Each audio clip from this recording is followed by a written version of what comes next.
Há uma situação que a gente tem que deixar bastante clara aqui nesse processo, que sempre houve, por parte de fazendeiros que disputam no judiciário a posse da terra, a questão dessa disputa, a principal reivindicação era a indenização, uma indenização da terra nua, a indenização de benfeitoria, seja ela de boa-fé ou má-fé. Mas sempre houve essa contrariedade em relação aos dispositivos constitucionais, em relação a recursos financeiros, a questão da indenização. Então, isso já vem sendo proposto há muito tempo, essa não é a primeira vez que o Supremo aborda essa questão das indenizações, e o meio termo que se refere é justamente a questão desse parágrafo 6º da nossa Constituição, que, de uma forma bastante clara, o nosso Constituinte de 87, ele ponderou e garantiu que os povos indígenas fossem protegidos diante de qualquer questionamento em relação a títulos de propriedade.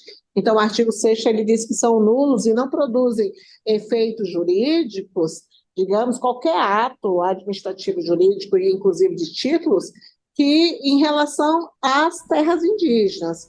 Ou seja, ele fala nessa ponderação de ser nulo o título, que não mereceriam as indenizações de má-fé e tampouco relacionada à terra nua. Então, nós estamos no impasse de interpretação da nossa Constituição Federal.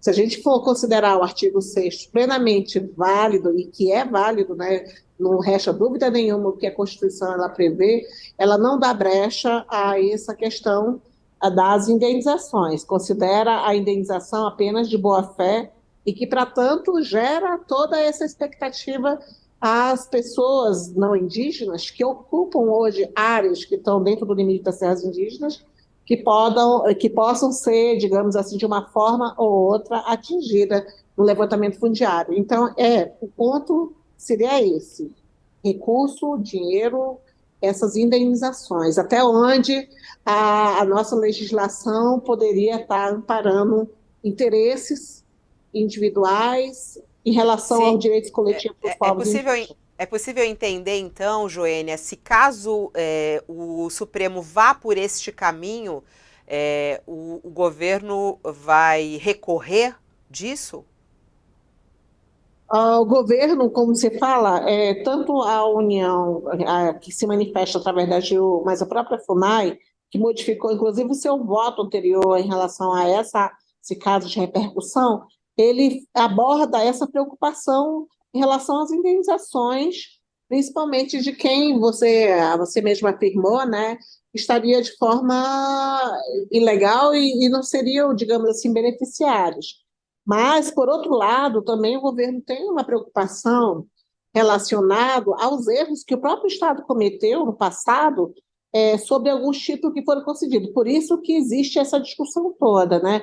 Porque muitas pessoas foram, digamos, atraídas por alguns programas governamentais, principalmente relacionados a alguns estados, e muito tempo até, que não consideraram a presença dos povos Então é possível indígenas. entender, Joênia, só para ficar bem claro para quem tá, para nossa audiência, é possível entender que o governo não concorda com essa tese, tanto é que procurou alguns ministros, e que caso vá por esse caminho supremo, o governo vai recorrer. É possível entender isso. Com certeza, as manifestações já foram postas, né? A AGU ela vai relacionar essa preocupação das indenizações que são discutida no voto do ministro Alexandre de Moraes, vai trazer principalmente a preocupação relacionada ao marco temporal, que é o ponto central do direito, porque quem acompanha esse caso, o caso de repercussão, ele se inicia com essa tese de marco temporal. A partir do voto de Alexandre de Moraes, ele traz um outro olhar, uma nova modulação relacionada à questão das indenizações, e já muda o foco, não apenas por marco temporal, mas para questões dos procedimentos pós-demarcação, que seria a questão do que fazer em relação às indenizações. O governo tem realmente preocupação de que essa conta quem pague são os povos indígenas, tanto por conta da situação hoje que se tem, e por conta das interpretações que pode se gerar a partir desse desdobramento de uma nova teoria sobre indenizações, que o artigo 231, parágrafo 6º, já dá de forma bem clara e objetiva da nossa Constituição. Joênia, uma pergunta. Primeiro, eu a chamei de deputada porque a liturgia do Itamaraty diz que a gente chama a pessoa pelo maior cargo eletivo que ela teve.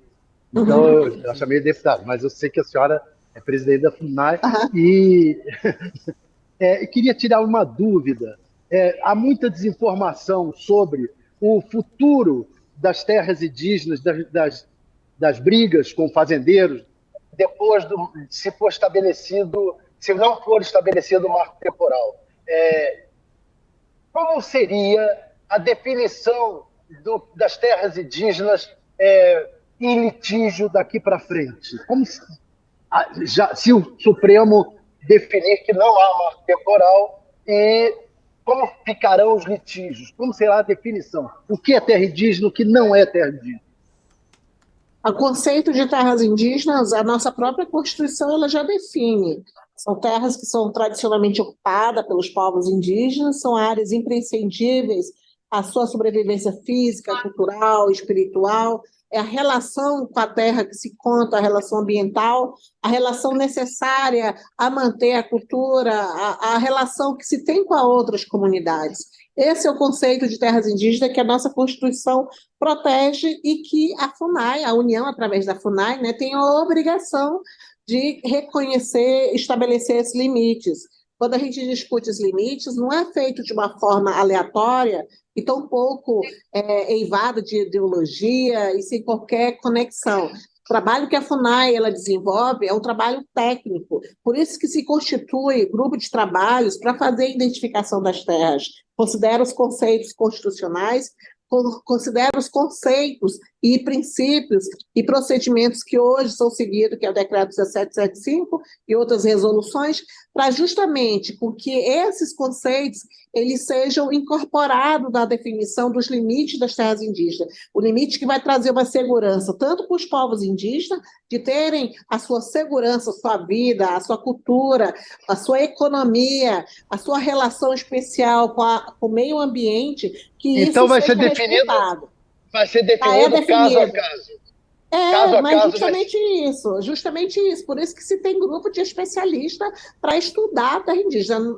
Toda a terra indígena tem a sua especificidade, as suas áreas, não é que de uma hora para outra vamos estar reivindicando Copacabana, como muitos têm alegado, de uma forma irresponsável, para criar conflitos ainda mais. Os povos indígenas, até hoje, ainda estão aguardando a conclusão da regularização das terras indígenas. Eu creio que se a gente tivesse feito isso depois que a Constituição ela garantiu esses princípios, nós estaremos numa relação diferente, não cheia de conflito, de disputa jurídica ou em diversas áreas, mas sim estaria trabalhando para que os povos indígenas pudessem ter sua autonomia e assim pudessem avançar também no uso da terra e de seus recursos naturais. Então, é importante dizer que está sendo cumprida a legislação e que, caso haja uma definição final sobre a inconstitucionalidade dessa tese do marco temporal, a FUNAI vai continuar fazendo os trabalhos, como sempre tem feito, e os povos indígenas vão receber, digamos assim, a conclusão desses procedimentos que estão demorando, muitos deles ainda, digamos assim, sendo questionados judicialmente, e fazer avançar nessa regularização fundiária das terras indígenas. Senhora Joênia, tem aberto agora uma discussão, né, e na verdade um bolão para saber como Cristiano Zanin, que foi indicado por Lula, vai votar. E eu queria saber qual é a sua expectativa. Será que ele vai contra ou a favor o marco temporal?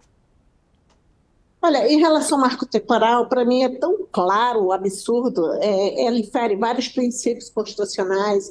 Se qualquer leigo que não tenha a área jurídica formada, eu também sou advogada por profissão, mas pessoas que são do povo, do simples, se pegar a nossa Constituição, artigo 231, já diz claramente que protege os direitos originários, que são esses direitos sobre as terras são imprescritíveis, inalienáveis, indisponíveis, e povos indígenas têm isso como garantia, como cláusula pétrea, né? Então, assim, não poderiam ser modificados. Se for olhar a essa tese do marco temporal por esse ângulo, a gente sabe que não tem condição de prosperar um absurdo desse. E eu espero que o nosso ministro, né, que teve tempo de se debruçar nesses processos, apesar de ter chegado há pouco tempo, mas são questões básicas que são bem instruídas, as manifestações das organizações indígenas, da própria FUNAI agora, da própria AGU, ela rechaça essa tese do marco temporal. Então, a minha expectativa, eu acredito, dos povos indígenas que estão aguardando,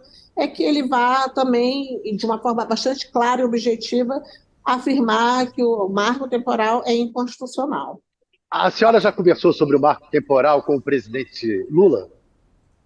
Olha, várias vezes que nós tivemos, tanto antes mesmo de ser presidente da FUNAI, em várias manifestações nas organizações indígenas e até mesmo, sempre temos afirmado isso, que o marco temporal é inconstitucional. E o presidente?